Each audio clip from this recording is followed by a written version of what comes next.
Oke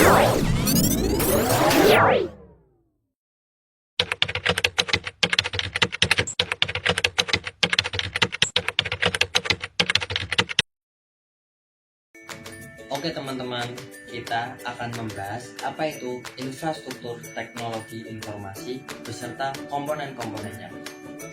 Oke, langsung saja. Apa itu infrastruktur teknologi informasi? Infrastruktur teknologi informasi adalah landasan utama yang mendukung semua kapabilitas teknologi informasi dan aplikasi bisnis dalam organisasi. Infrastruktur teknologi informasi ini dikelola oleh Departemen Sistem Informasi dan mencakup perangkat keras, perangkat lunak, serta berbagai layanan. Langsung saja, apa itu komponen inti infrastruktur teknologi informasi? Komponen ini terbagi menjadi 5 komponen. Yang pertama, ada perangkat keras atau hardware, meliputi server pusat, perangkat pos, perangkat mobile, dan perangkat jaringan. Yang kedua ada perangkat lunak atau software yang mencakup sistem utama seperti Enterprise Resource Planning atau ERP dan Customer Relationship Management atau CRM untuk mengelola persediaan logistik dan data pelanggan.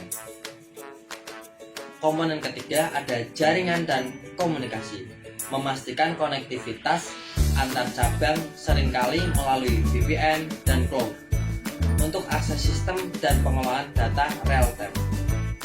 Yang keempat ada penyimpanan dan komputasi awal atau cloud computing, digunakan untuk menyimpan data transaksi dan pelanggan dalam skala besar, menawarkan fleksibilitas, mampu menangani lonjakan trafik saat promo.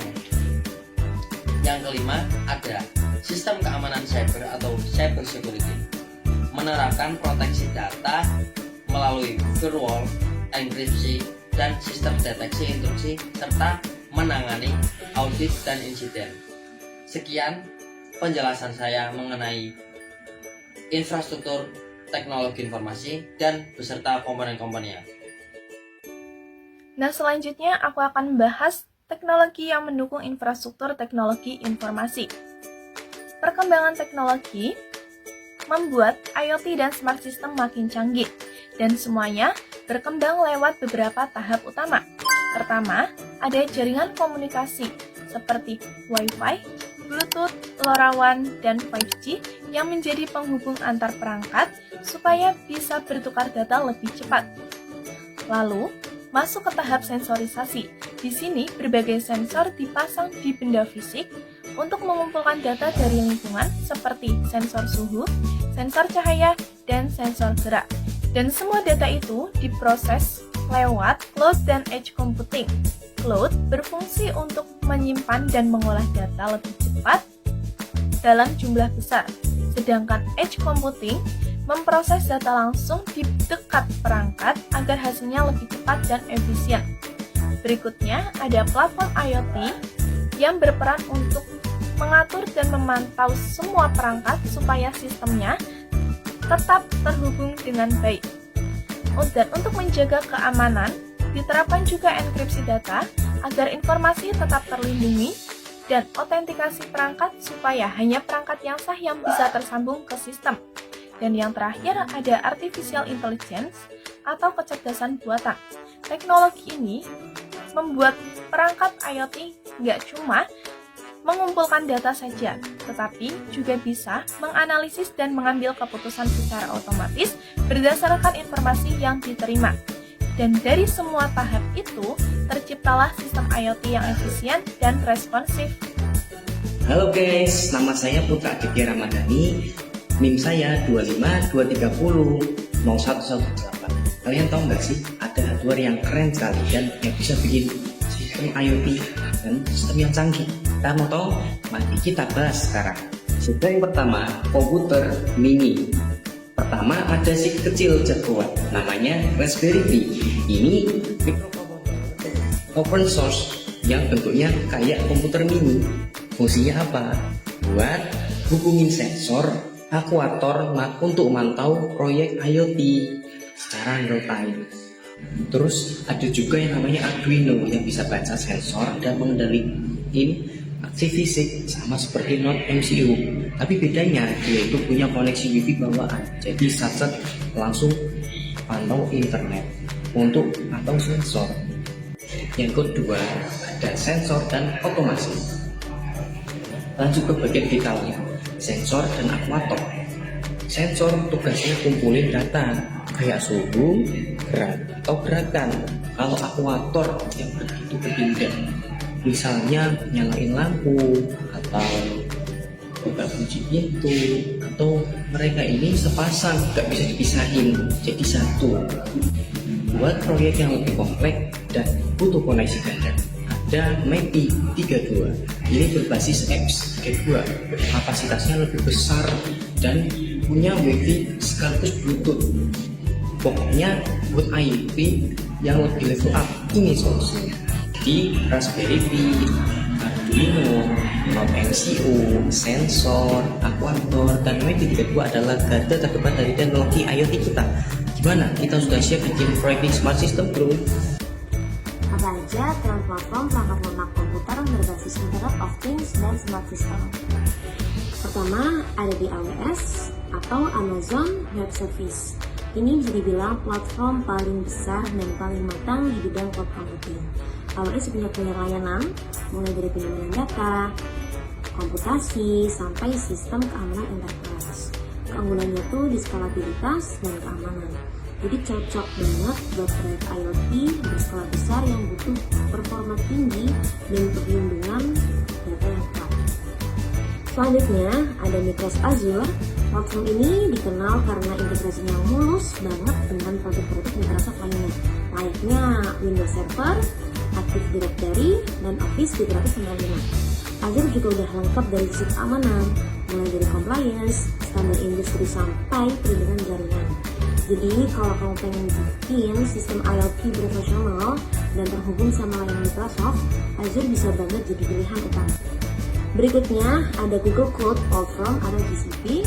Kelebihan utamanya tuh ada di kemampuan pengolahan data dan machine learning. GCP cocok banget buat proyek IoT yang butuh analisis data besar dan integrasi sama kecerdasan buatan. Selain itu, sistem keamanannya juga kuat banget karena semua data dienkripsi dan dilindungi langsung di lapisan jaringannya.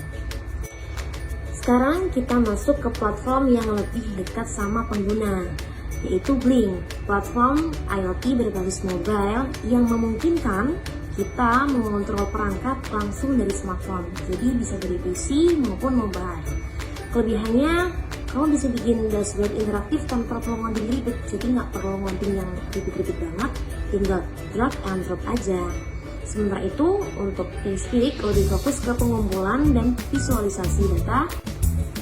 Berikutnya, ada Remote XY. Platform ini dipakai buat bikin tampilan antar muka pengguna atau user interface di proyek IoT, terutama yang pakai Arduino atau ESP8266. Kamu bisa bikin tombol kontrol, slider, dan indikator dengan mudah biar alat IoT kamu bisa dikendalikan dari jarak jauh lewat HP. Jadi Remote XY ini dia juga bisa dari PC ataupun mobile. Terakhir, ada Ubidot dan Antares. Ubidot itu platform cloud yang ngebantu untuk buat mengirim, menyimpan, dan menampilkan data sensor lewat dashboard yang gampang banget buat dibaca. Cocok banget buat proyek industri, pendidikan, bahkan smart home. Nah, Antares ini buatan dalam negeri, yaitu dari Telkom Indonesia. Fungsinya mirip, tapi lebih disesuaikan sama kebutuhan lokal. Keren banget kan, bisa jadi jembatan antara perangkat IoT dan cloud, lalu bisa menampilkan datanya secara online. Jadi, itu adalah beberapa platform perangkat lunak yang lagi tren untuk IoT dan smart system. Masing-masing punya kelebihan sendiri tergantung dari proyek apa yang bakal kita buat untuk kedepannya. Nah, oke teman-teman, kita masuk ke pembahasan yang terakhir, yaitu membahas tentang apa saja tantangan dalam mengelola infrastruktur teknologi informasi dan solusi manajemen. Nah, di era digital ini, pengelolaan infrastruktur teknologi informasi punya tantangan yang cukup besar. Nah, sekarang sistem sekarang tuh makin kompleks karena terhubung dengan iCloud, IoT, dan smart system. Jadi butuh manajemen yang lebih adaptif dan efisien. Nah, kita langsung aja masuk ke tantangan yang pertama. Nah, tantangan yang pertama itu ada keterbatasan sumber daya manusia. Zaman sekarang masih banyak organisasi yang kekurangan tenaga ahli teknologi informasi. Jadi respon teknisnya itu lambat dan masih sering bergantung pada pihak luar. Nah, solusinya gimana sih? Nah, solusinya itu kita harus pakai automasi proses biar nggak manual lagi. Terus pakai platform low-code biar coding nggak ribet. Dan yang paling penting, pelatihan internal biar tim teknologi informasi kita bisa upgrade skill dan mandiri. Nah, masuk ke tantangan yang kedua itu ada ancaman keamanan dan downtime. Nah, bayangin aja, kita gede banget. Kalau kena serangan cyber atau sistem down, kerugiannya juga gede banget. Dan trust dari pelanggan juga hilang. Nah, solusinya gimana sih? Nah, di sini kita nggak bisa main-main lagi. Kita harus pakai platform IoT yang sudah secure. Kita integrasikan juga buat jaga integritas data biar nggak gampang diotak-atik. Dan juga pakai AI buat deteksi keancaman secara real time. Jadi sebelum diserang udah ketahuan duluan. Nah, tantangan yang terakhir itu ada skalabilitas dan efisiensi operasional. Nah, ini terjadi kalau sistem kita tiba-tiba booming dan datanya gede banget, tapi infrastruktur kita tidak kuat nampung. Nah, solusinya gimana sih? Nah, solusinya itu kita harus bagi-bagi beban kerjanya. Caranya pakai cloud hybrid dan edge computing. Ini kayak sistem bagi rata data biar gak semua numpuk di pusat. Plus pakai pendekatan cloud native arsitektur biar sistem kita modular, scalable, dan gampang banget buat di deploy. Jadi intinya kunci manajemen teknologi informasi yang berhasil itu adaptif, aman, dan efisien. Nah, kita harus siap dengan teknologi modern ini biar gak ketinggalan. Nah, jadi itu adalah pembahasan tentang apa saja tantangan dalam mengelola infrastruktur teknologi informasi dan solusi manajemennya. Dan pembahasan dari saya tentang tantangan dalam mengelola infrastruktur teknologi informasi dan solusi manajemen.